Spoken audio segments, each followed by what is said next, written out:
В рамках недели предпринимательства от Центра поддержки предпринимательства Шонди прошел форум «Будущее начинается с тебя».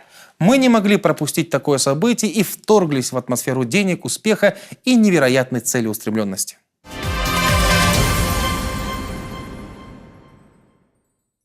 Цель такого форума, она заложена, в принципе, в названии, да, что молодежь и школьники, вот студенты вузов, СУЗов, это как раз вот наше будущее, чтобы пополняли ряды предпринимательского сообщества.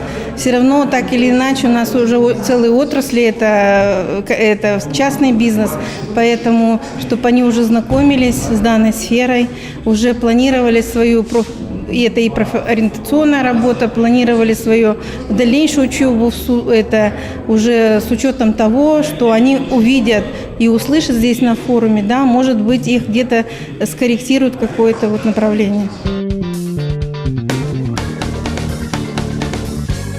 Предприниматель, конечно, на начальном этапе нуждается в финансах, да? Потому что идею можно создать, идею можно описать, идею можно просчитать, но если у тебя нет средств, этот проект, в принципе, нереализуемый. Поэтому стартовый капитал нужен, его, в принципе, найти очень трудно, потому что даже кредитные учреждения, ну и даже наша инфраструктура, это минимум надо проработать 3 месяца, но проработать надо же тоже начать с чего-то, поэтому как бы вот здесь очень много идет отсев, да, предпринимателей и желающих. Проектов-то много пишется, но реализуется очень мало, потому что вот как раз из-за финансовых трудностей. Мы, конечно, как инфраструктура поддержки подсказываем, рассказываем, да, где какие продукты, где в каких программах можно поучаствовать. И сегодня вот здесь, кстати, на форуме площадка «Народный бюджет» тоже такой один из инструментов финансирования,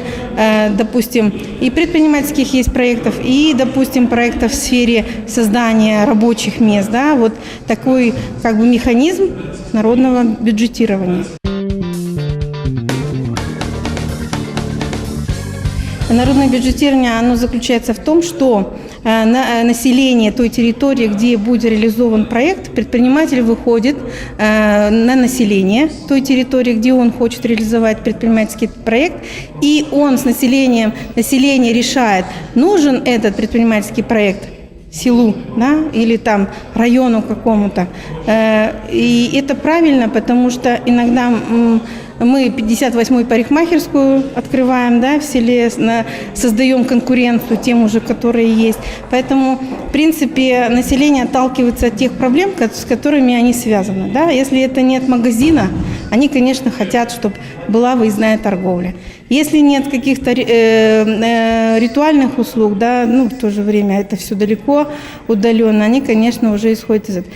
Предпринимательские проекты могут быть еще реализованы с точки зрения создания комфортной среды в селе. Это тоже может и предприниматель этим заниматься, да, создать благоустройство вокруг своего предприятия, да, но так или иначе, но все равно на облик села как бы отражается.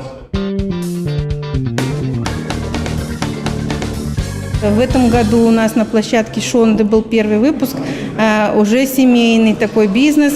Мама с дочкой хотят открыть гостевой дом с пасекой в селе Лозум. Вот тоже интересный был проект.